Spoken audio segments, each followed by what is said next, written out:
and wine. So there's really nothing new here. But that is completely wrong. Genetic engineering is really a radical revolution in food production. It's really a cell invasion technology. You know, people have heard they're taking a flounder gene and putting it in tomato so the tomato can last in cold temperatures. But people don't ask, how does that flounder gene get in that tomato? How does it get in there? And what really happens is, the only way you can do it is to invade the cell of the tomato and deposit the flounder gene. Well, what's good at invading cells? Bacteria and viruses. After 12 years of searching, Monsanto found a soil bacteria that is naturally immune to Roundup herbicide. Their goal was to genetically engineer DNA from these bacteria into various plants.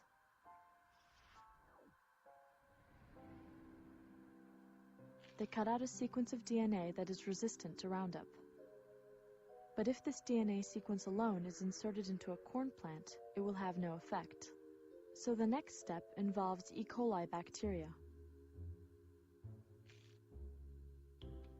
Gaps are created in the E. coli DNA, and when the two test tubes are mixed together, some of the E. coli DNA recombines with the Roundup-resistant bacteria.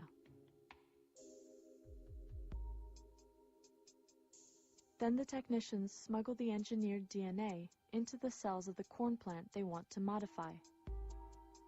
Cells will naturally reject foreign DNA, so they developed a method using soil bacteria that causes tumors in plants. They use this bacteria to ferry the engineered DNA into the plant's nucleus. There are also two other methods used to get the engineered DNA through the cell wall.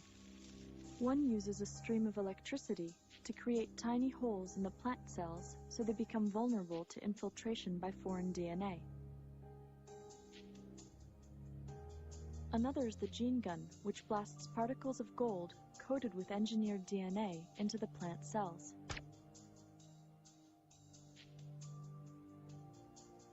Each of these three methods needs a promoter gene that turns on the desired characteristics.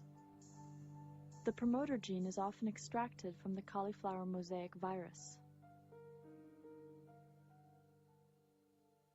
This capacity of bacteria and viruses to invade mammals in different ways is what really has a lot of people edgy about biotechnology, because that's really what the tools are all about. In order to move genetic material from one organism to another that don't normally cross, you've got to sort of behave like bacteria and viruses and invade into the cells and become established, just like a virus must become established.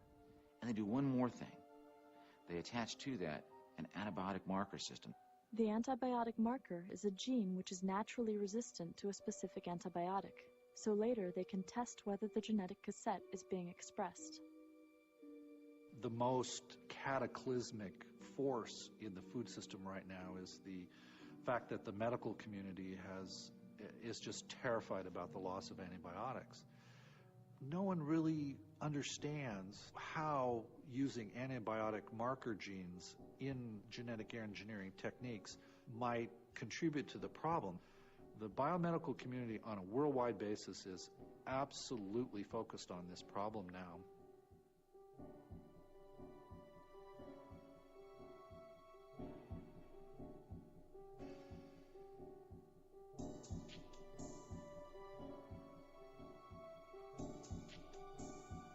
As we move on into this so-called biotech revolution and we start producing more and more transgenic manipulations, we'll start seeing pieces of DNA interacting with each other in ways that are totally unpredictable. We have now learned that genes function in complex networks, and a single gene can express or influence many traits. I think this is probably the largest biological experiment humanity has ever entered into.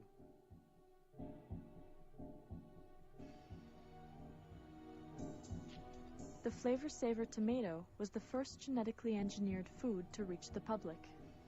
Calgene, the corporation that produced the tomato, had done 3 voluntary feeding studies on rats and found lesions in some of the rats' stomachs. Over the objections of several government scientists, the tomatoes were approved in May 1994. The Flavor Saver tomato didn't hold up in shipping, and consumers didn't like it, so it was taken off the market. The first time many Americans became aware that genetically modified foods were part of their everyday diet was in the year 2001. Last fall, during lunch with coworkers, Grace Booth enjoyed 3 chicken enchiladas. The food, she recalls, was very good, but then something went very wrong. And I felt my chest getting tight, and it was hard to breathe. She didn't know, but she was going into shock. What are you thinking at this point? I thought, oh my God, what is happening to me? What is going on? Something is very, very wrong. I felt like I was going to die. In the emergency room in nearby Oakland, the diagnosis was severe allergic reaction. And from here, Grace Booth's story reached official Washington. At the time, the national corn market was in an uproar. Starling, a gene-modified corn not approved for human food, had been found in taco shells, and recalls were emptying the shelves of corn products. The fear was possible allergic reactions. If I want a bowl of cornflakes, I want to know that it's safe to eat a bowl of cornflakes. Do you feel that level of safety right now? Absolutely not. It is almost inevitable that there have been thousands of people that have had from a very mild to perhaps serious allergic reaction to Starling, you know. If it had not been for public interest organizations going in and testing that corn on our own, doing the government's job for it, this scandal would never have come out, and this potential health risk to humans never would have been discovered. There are 3 government agencies which are responsible for the safety of GMOs. The Department of Agriculture is responsible for assessing the environmental impacts of GMO crops and regulates GMO field testing.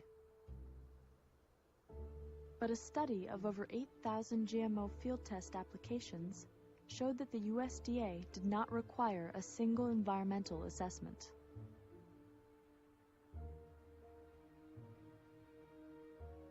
The Environmental Protection Agency regulates insecticides. BT, a natural insecticide, is engineered into every cell of genetically engineered BT crops.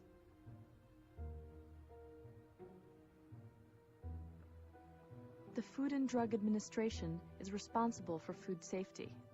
Any novel substance in food must be tested. When the biotech companies went to get regulatory approval, they did so on the basis that what they were doing was substantially equivalent, was the term which was being used, substantially equivalent to classical breeding practices, and therefore it should not be regulated in any way. At the same time, however, companies have insisted on patenting their products, and in order to get a patent, it has to be different than anything else. So on the one hand, we're saying it's very different because we don't want to patent it. On the other hand, it's substantially equivalent, so don't bug us with regulation. Substantial equivalency is obviously nonsense. These, at the cellular level, again, these foods have bacteria, viruses, new genetic constructs that no other foods ever had in history. They're clearly not equivalent. Since GMOs were considered substantially equivalent to regular food, they fall into the GRAS, or Generally Recognized as Safe category, and the government does not require testing or labeling. To me, one of the most incomprehensible things about U.S. policy is that we do not even require the labeling of genetically engineered foods. Many of those GMOs are in the form of corn syrup and soy lecithin. In 2002, a concerned mother in Oregon put a couple $1,000s into an initiative to label GMOs. How can we trust the same multinational corporations that told us that PCBs, DDT, and dioxin are safe? They don't even want us to know what it is that we're eating. The FDA ignored their own scientists' warnings about the dangers of genetically engineered foods. This is our children's future we're talking about. Let's join 25 other countries that require labeling. It doesn't cost their farmers or consumers anymore. Vote yes on 27. Let's label genetically engineered foods. The measure was defeated by the $4.6 million industry campaign that features a farmer who resembles the mother. The last thing we need is more government red tape, more bureaucracy, and higher costs. But that's exactly what Oregon farmers, consumers, and taxpayers would get if Measure 27 passes. Poll after poll has revealed that 80 to 90% of Americans want GMO food labeled. But the Genetically Engineered Food Right to Know Act that Representative Kucinich, Senator Boxer, and others have introduced every year since 1999 is still waiting to be voted on by Congress. The public in Europe has reacted with anger and concern at the idea that genetically engineered food products will be on their supermarket shelves. The latest polls showed at least 75% of the European public do not want genetically engineered food. In response to demand from their citizens, all 15 countries of the European Union adopted rules requiring the labeling of genetically engineered food. But I think there's a very good reason why the corporations have fought so hard against this labeling. It isn't just about consumer choice. Without labeling, there's no real traceability for the health effects of genetically engineered foods. If you're a mother and you're feeding your baby infant formula, and it's not labeled that it's genetically engineered with soy, for example, and your child has a toxic or allergic reaction, there's no way you're going to know that that was caused by genetic engineering because it's not on the label. If, however, it is on the label, then you can say, you know what, maybe that contributed to this response in my child. You go to your doctor records it, and there's traceability, and we can begin to get a database on the health effects. And of course, once that database is created, then we have liability to the corporations. So they're opposing labeling, not just because it creates choice and they're afraid that their products will not be bought, but also because labeling is the key way we can trace the health effects of genetically engineered foods and the key way to get the corporations liable for these health effects.